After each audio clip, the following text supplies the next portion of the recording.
Ever since I discovered it in high school, I've wanted to be an actor. I've done some remarkable things and met some remarkable people in this life, but there's always been a stigma attached to the profession, like it's little more than a hobby. I love movies, but sadly, Hollywood has skewed the average person's perception of what a successful actor really is. The general consensus is, unless that you're this, or this, then you haven't really made it as an actor. I hope this little project can shed some light on what it means to be a performer, why we do it, and what it means for us to really achieve success. Okay, can you give me some, This is my friend Peter. He's attending one of Western Canada's premier training schools for performing artists. We met in the chorus of Grease. Remember this clip, by the way. We'll come back to it. So I guess we'll start, you had a job, didn't you? You worked full-time. Yep. And it paid fairly well. You were a manager at what, Starbucks, I think? Yeah, just a supervisor at Starbucks for 6 years. Yeah, and then you chucked it all in basically to go to training school. Yep. To go to acting training school. Why? Always was my passion. Starbucks was just sort of something I did in between. I did a lot of community theater on the side for the last 6 years and really just decided I should go the way my heart wanted me to go, and it was to act and sing and dance, so figured I'd train up. Okay, well, you put in a lot of work here, don't you? What's a typical day for you at school? Like, what do you do? Typical day, we usually start around 9, but with rehearsals we start a little later, but we tend to have more crammed into a day per se during the school year.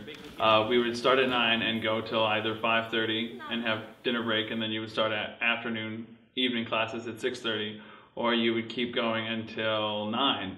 Which was always a long day when you really think about it. 12 hours of, you're not sitting, it's not like you're taking notes or listening to someone talk. You're up there talking, dancing, singing, acting, trying to pull all the pieces together, and it's really just a busy program of a day.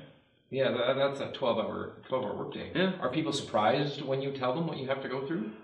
Some people are, but I mean, it's what you anticipate, because the great, professors and people that I've taught me tell us that the people who win are the people who put in that time, the people who are willing to, make those sacrifices and do what it has to be done to succeed. Like, you don't succeed by not trying, you succeed by putting in the hours and doing what you love and putting everything you have into it.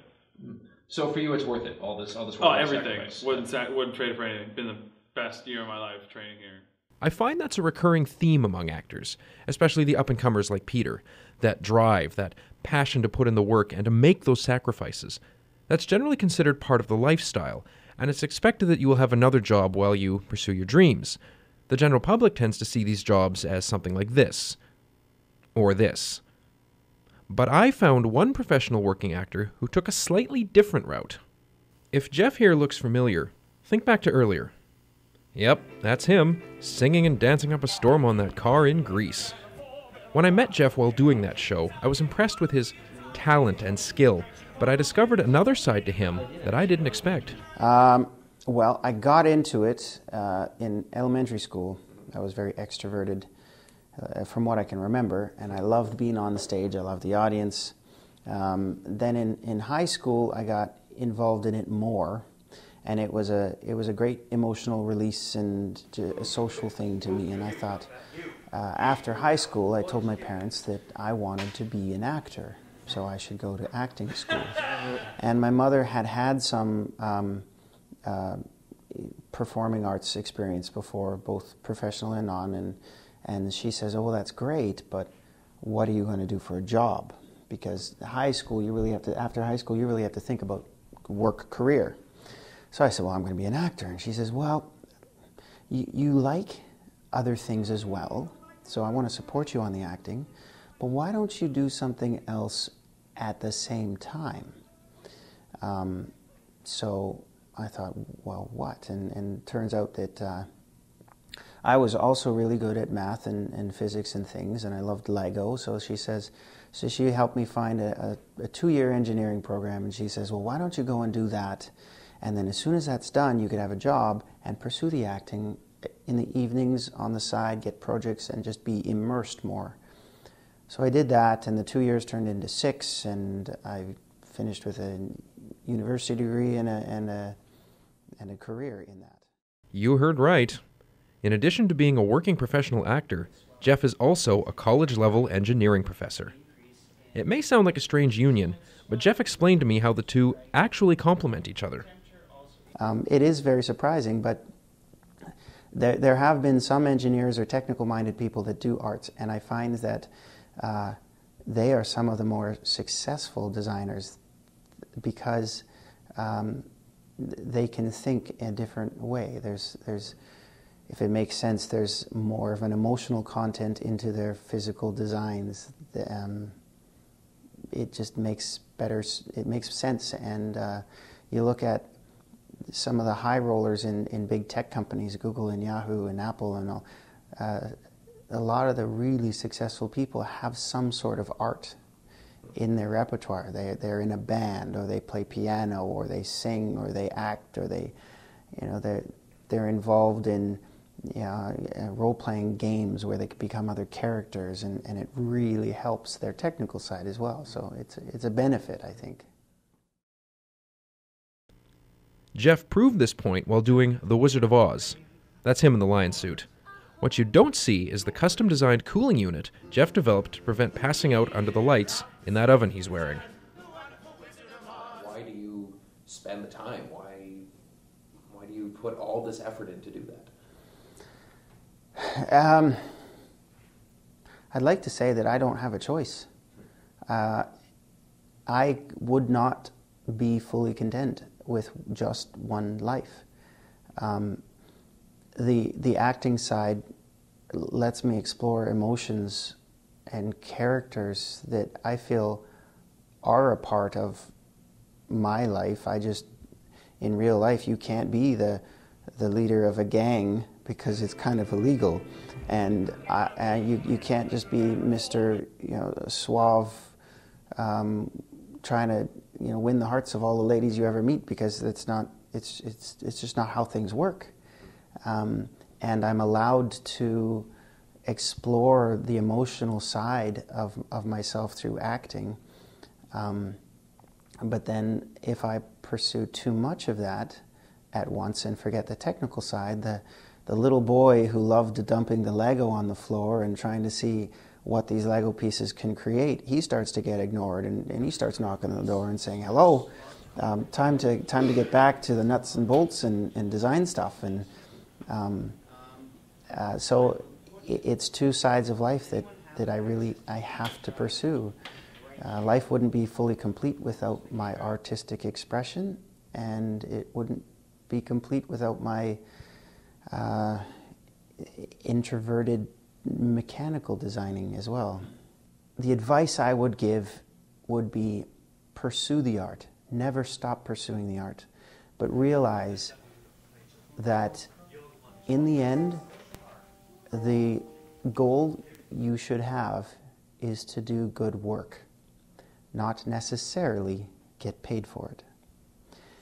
And if you pursue it knowing that life requires two aspects, is a fulfillment in the activities you do, but then there's also the practical financial side. And if you look at it such that those two sides could possibly never meet, and you're still prepared that an art thing is what your soul tells you must pursue, then do it. But be prepared that financial gain may not come. I mean, as an actor, I've been paid for many things, but never really to the point where that's my bread and butter. However, I've always been satisfied because I feel as though I'm doing good work. And as an artist, that's what the goal is, to do good work, not necessarily get paid for it. And if you get good enough, you won't have to ask to get paid for it. People will voluntarily pay you for it. It'll just happen. And eventually, they will do it so frequently that that's all you have to do. I couldn't have put it better myself. Excellent. To do this because you want to do it, because you love doing it, and not because you have to do it, is, for me anyway, the mark of what it means to be a successful actor. And like Jeff said, if you just keep doing it, eventually people will pay you to do it. I hope this has better explained our profession. and that you'll look at the young upcoming actor and the established professional in a little different light. But what about the later years? What do you do after retirement when you don't have the energy you did in your youth? I've also found that the general public thinks acting is something you just stop at a certain point or grow out of. Those of us in the life, though, know better. It's the first night of rehearsal for Langham Court Theatre's upcoming show, Calendar Girls, about a group of ladies who decide to bear it all for a charity calendar. Of course, you'll notice that other than the two guys, the average age of the cast is around 55. Okay, my name is Elizabeth Whitmarsh, and I'm playing the character of Jessie, who is a retired school teacher. Okay, and now tell us a little bit about why you wanted to do this show in particular. Oh, God. Well, because years ago I saw the film of Calendar Girls, and it was just a hilarious film, and I just loved the concept of these women, these English women, who are not known for their liberality with their bodies, wanting to do a calendar where they expose themselves, and I just thought it was so funny. So is this kind of thing, is this a challenge for you? Like, is this something new for you? Is this... Well, I tell you, when I came for the audition, there was one part that I wanted to read for, and that was Mari, who does not have to take her clothes off. But I was asked to read for the role of Jessie as well, who does take her clothes off.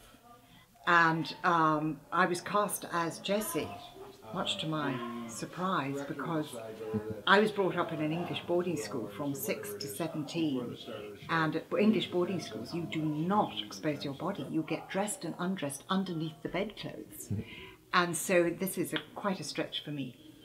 So I guess the final question is, why do you do it, given the time and the energy that you have to put into this, and the fact that you're going into this completely different territory? Why are you doing it? Because it's something I've never done before, have to take my clothes off on stage. But apart from that, I mean, I just love acting. It gives me such a high to be acting. It's fun, and it's challenging, because at my age, it's harder and harder to remember your lines.